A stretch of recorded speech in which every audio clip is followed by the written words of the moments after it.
ধানমন্ডি ৩২ নম্বর সড়ক ও তার দুই পাশে থাকা জাদুঘর, লাইব্রেরি ও লেক পরিষ্কার পরিচ্ছন্ন করেছে শিক্ষার্থীরা। মঙ্গলবার গণভবন থেকে শুরু হয় এই পরিচ্ছন্নতা অভিযান। দেশের বিভিন্ন জায়গায় এই অভিযান চলবে আগামী ৭ দিন।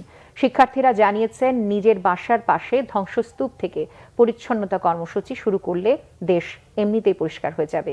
আরো জানাচ্ছেন দীপন দেওয়ান। বুধবার সকাল থেকে ধানমন্ডি ৩২ নম্বর সড়কের পরিষ্কার পরিচ্ছন্নতা অভিযান শুরু করে শিক্ষার্থীরা। কেউ পানি দিয়ে নেভাচ্ছে আগুন, ঝাড়ু দিয়ে পরিষ্কার করা হচ্ছে জঞ্জাল। ময়লার স্তূপ বস্তায় ভরে গাড়িতে তুলে পাঠিয়ে দেওয়া হচ্ছে বাইরে। যারা কাজ করছে তারা নিজের পকেটের পয়সা খরচ করে ঝাড়ু, পলিথিন সহ বিভিন্ন সরঞ্জাম কিনে যোগ দিচ্ছেন এই স্বেচ্ছাশ্রমী। সারা দেশেই কিন্তু ধ্বংসযজ্ঞ হয়েছে।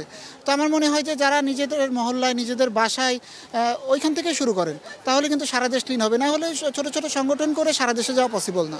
আমাদের যে জিনিসপাতি দরকার, এগুলো আমাদের নিজের টাকাতেই স্টুডেন্টরা কিনছে আর কি। আমরা আগামী ৭ দিন এই কাজ চালিয়ে যাব এবং সম্পূর্ণ যে আমাদের লেকটা আছে, এখানে যত ধ্বংসযজ্ঞ হয়েছে কিংবা ক্লিনিং যে কার্যক্রম আমাদের লাগবে, সেখানে আমরা কাজ করব।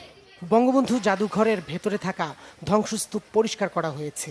লাইব্রেরিতে থাকা অনেক বই পুড়ে গেছে, অনেক বই উদ্ধার করে জাতীয় গ্রন্থাগারে পাঠানো হয়েছে। বই একটা জাতির জন্য কি জিনিস সেটা তো আপনারা জানেন।